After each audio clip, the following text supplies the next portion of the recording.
Hi friends!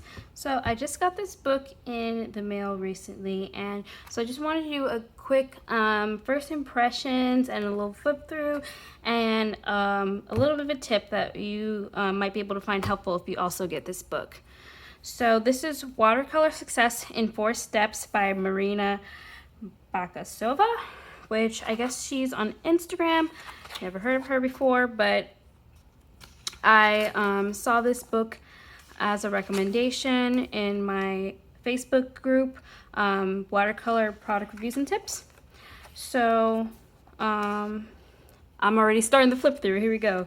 So my first kind of observation that I noticed from this book is on each each project, it lists the colors underneath, so that's really helpful. The only thing is I wish that at the beginning of the book it gave you a full list of all the colors. That way you can prepare your palette ahead of time.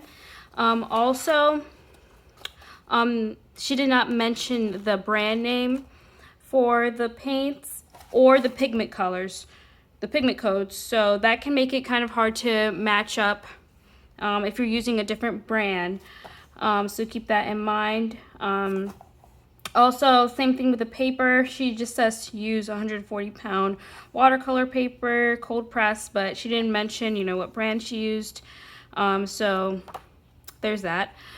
So basically this book is just a list of 150 projects, and it tells you how to do each one in 4 steps. First, starting with the drawing, first layer, second, and fourth layer.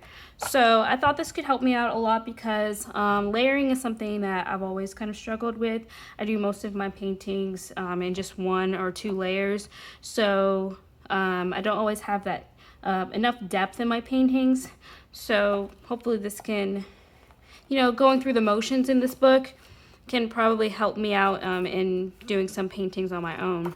So the categories are here, and it gives you a picture of all the finished paintings, kind of like a table of contents. So if you want to just pick and choose which one you want to start with, it tells you the page, so that's really helpful.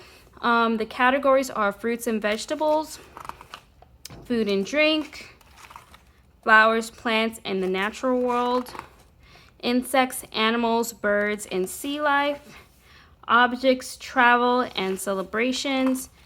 And yeah, that's all the categories. So I'm gonna go ahead and quickly flip through, and then I'm gonna give you my tip afterwards.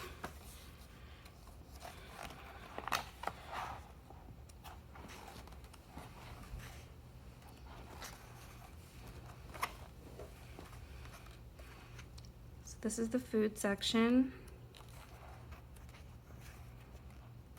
So you can see there's a lot of variety. Most of them are pretty simple, but I think they end up being really nice illustrations with a good balance of highlights and darks. Okay, I think we're okay. Yeah, so that was the food section. Now here for flowers. I don't think there's many like bouquets or anything like that. These are mostly single flowers. Here's one bouquet. Single leaves, that kind of thing. There's a tree.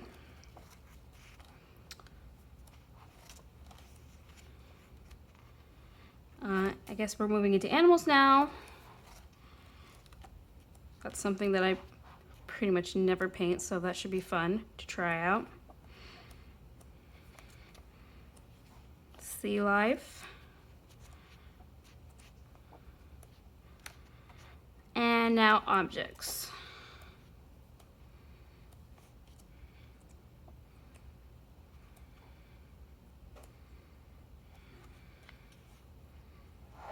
All right, so that's the flip through of the book.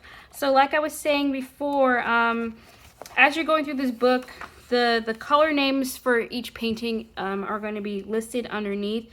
So, and there were some color names in here that I really did not recognize. I had no idea. Like I've never heard of golden or claret or Titian red. So I just went ahead and Googled some of the more unique color names because I wasn't sure if she was using just one brand or a mix of different brands. And so as soon as I Googled those color names, it became pretty obviously apparent that she's using White Night watercolors for this book. So if you get the 36 color set, you'll have pretty much all the colors you need, except for I think 10 colors.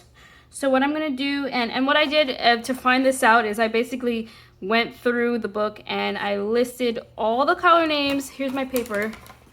I listed all the color names that she said, and then I also put a tally mark when I saw it repeated on another page, just so I can see which ones are most important, because I don't really want to put together a palette of like 40 colors. So that got really tedious, and I stopped after project number 50, but because there's 150 in here. But I think that gives you a pretty good idea of what colors are used in here. So I'm going to go ahead and put that list below, and I'll also make note of the colors that are not included in the White Nights 36 set. So hopefully you guys find that helpful in the flip through. And yeah, that's all I have for today. Have a good one. Bye.